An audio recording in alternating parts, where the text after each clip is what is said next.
she didn't take away your power. You gave it to her. And how you gave it to her, when every time that you would wait on her text, every time that your mood depended on how she felt about you in that moment, that's how.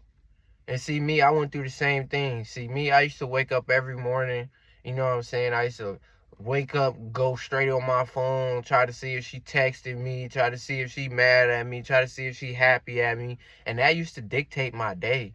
Like, honestly, like, you know what I'm saying? If she would text me and the text would seem good or make me feel like, okay, we on good terms, then my day will go by good. I'll go by the day not stressing out if I made her mad, or if this had happened in her life, or if something going on that I want to fix but I shouldn't have to, you know what I'm saying?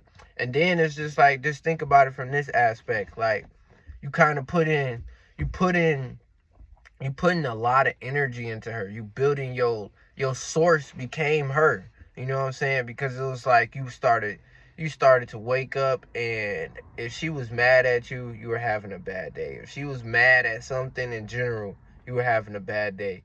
You you basically you basically built your performance at work over impressing her. Like, and what do I mean by that? Like, basically, you was showing up every day. You was going harder because you know, if I make more money, she gonna be happy. You know what I'm saying? If I could provide more things for her, she gonna be happy. You know what I'm saying? And that's the thing. Money cannot keep that woman, bro. Money cannot keep that woman. You gotta understand. And that's something I had to personally realize too. Money don't keep women, bro. Like, it's the way you bond with a woman. It's the way you connect with a woman. You know what I'm saying? A woman will love a man that respects her, that treats her better. You know what I'm saying? That gives her more time. Not just more time, but more time that means something to her. You know what I'm saying? Like, things like that. Like, your baby mama could leave you for someone like that. You know what I'm saying?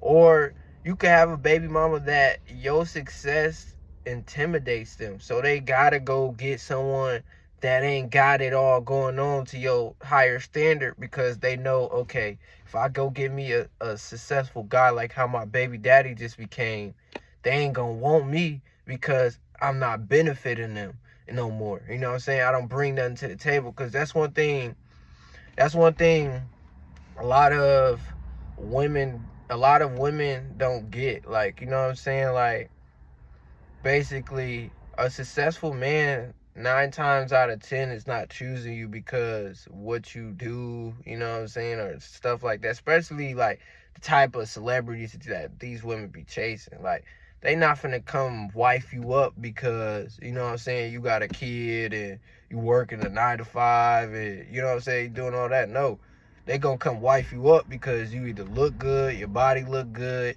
you showing off your body, you showing off that you want, you know what I'm saying, you want somebody to beat it down, you know what I'm saying? But as men, that was a little bit off topic though. I ain't even gonna lie, my bad, y'all. But yeah, as men, we wrap ourselves around that, you know what I'm saying, around that idea, around the thought of, man, if I could just keep her happy, my life would be happy. And then that's why you feel so powerless when she breaks loose. You know what I'm saying? Because it's like, you ever thought about it like this? Does your baby mama chase your validation? Does she care about if you good every day? Does she care? Does her mood change if you tell her you having a bad day? Does she care? Like, that's the thing that we got to start understanding and start seeing for ourselves. Because a lot of us, well, like I said, we built our identity around these women. So a lot of us don't see the red flags anymore because we're so dedicated to pleasing that woman. So it's like, man, it's like, because when you break off, you start thinking, you start seeing everything, because everything start coming unfold. You know what I'm saying? Because when you blinded in a relationship, like, you know what I'm saying, all the red flags, they just get sat down. You know what I'm saying? It's just like they get put on snooze. You know what I'm saying? Like, imagine you put your phone on D&D. You're not going to get no notifications. You know what I'm saying? Unless you want specific notifications to come through. If not, then you're not going to get no notifications. And when you moving blindly in a relationship and when you built your identity around your relationship, that's what happens. You know what I'm saying? All the red flags get put on D&D mode. You know what I'm saying? So basically, you kind of like on autopilot. You know what I'm saying? Because it's like, whatever, it's like you gave her too much power. You gave her way too much power. Because now, for one, she already wasn't chasing your validation. For two, you making yourself look like less of a man because now you are emotionally vulnerable to this woman now. You are emotionally vulnerable. And what do I mean by that? What I mean by that is whatever she do could dictate your whole life. Your whole life, how your day go, how your emotions go moving forward, how you look at certain things now. Because it's like your identity was so wrapped around it. You know what I'm saying? That's all you know. You know what I'm saying? That's just like, say, all your life, all you knew was to dedicate your time, your energy, your money, everything in the basketball, right?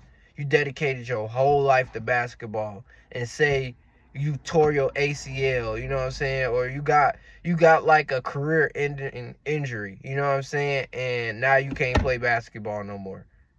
Now you feel powerless. Now you feel worthless. Even though you made millions of dollars off this. You know what I'm saying? But it doesn't matter because it's like, you can't never come back to this. You built your identity off it. So now you feel lost in that situation. Like it's like a touchy situation. You know what I'm saying? Like to the point where like your body rejects it in a way. You know what I'm saying? Cause like y'all let me know down in the comments, like have y'all ever like say like she just send you a text, like a text message saying like she hates you or something real negative. You know what I'm saying? Like she send you a negative text and like it just burns. It makes you feel so bad in the inside, make you feel like you want to throw up, and it throw you off your game. You know why? Because your identity is attached to the woman.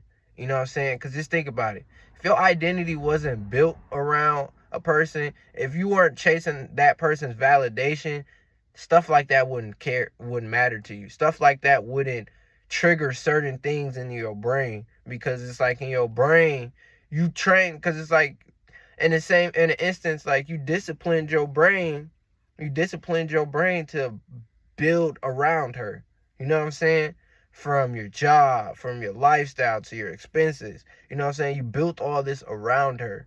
So now that you don't have her in that, and I wouldn't say you still got her as a sense of like that's your child's mother, you know what I'm saying? But as far as the relationship, yeah, you most likely probably lost her, and probably lost her forever. And it's okay.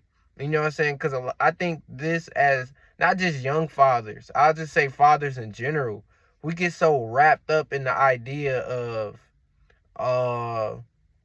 I need that one house. I need one baby mama. We need to grow up, my family needs to grow up in the same household. But just think about it. Would you rather your child to grow up in a household with two parents in it that are chaotic, always arguing, always stressed out, seem like they don't never got the real right path or the right direction to move forward in life? You know what I'm saying? You gon' kind of, in a sense, move through life like that, because you're gonna look at it like, okay, well, chaos and toxicness is what got my family here. You know what I'm saying? And just think about it. If y'all were not together, y'all were in two different households, but she got everything stable in her household and you got everything stable in your household, you know what I'm saying? And neither one of y'all are dependent on each other. And if all else fails, if, God forbid, but if, what I'm saying, she passed away, you can comfortably take over and go get your kid, and vice versa. You know what I'm saying? I think we need to start normalizing that. You know what I'm saying? Because it's like, I feel like we live in a very dependency world. You know what I'm saying? Especially in the relationships. a lot in relationships, whether you a man or you a woman. We find ourselves always identity attaching ourselves to someone. You know what I'm saying? To the point where when things break off, it always feel like they got more than they left the relationship with more than you. You know what I mean? Like, especially like that used to happen to me a lot. You know what I'm saying? I used to put myself in a lot of situations where I would live with a female, or I would, you know what I'm saying, put a female name on the apartment and stuff like that, you know what I'm saying? Or I wouldn't personally be on the lease. You know what I mean? So when we break up, now I got to figure out what I'm finna do. You know what I'm saying? Or even like those relationships where y'all started off, y'all built y'all relationship off struggle. You know what I'm saying? And y'all start getting y'all stuff and y'all start taking care of stuff together. But then now that y'all break up, the person that feel like they put in the most money or the most stuff or whoever name it is in, they get to keep it. In reality, it's true. You know what I'm saying? But even in that, but yeah, y'all drop down in the comments how y'all feeling today, man. What new routines of discipline have you guys started? You know what I'm saying? Make sure y'all like, comment, and subscribe. Without further ado, man, it's your boy, the Trey Effect, and I'm out.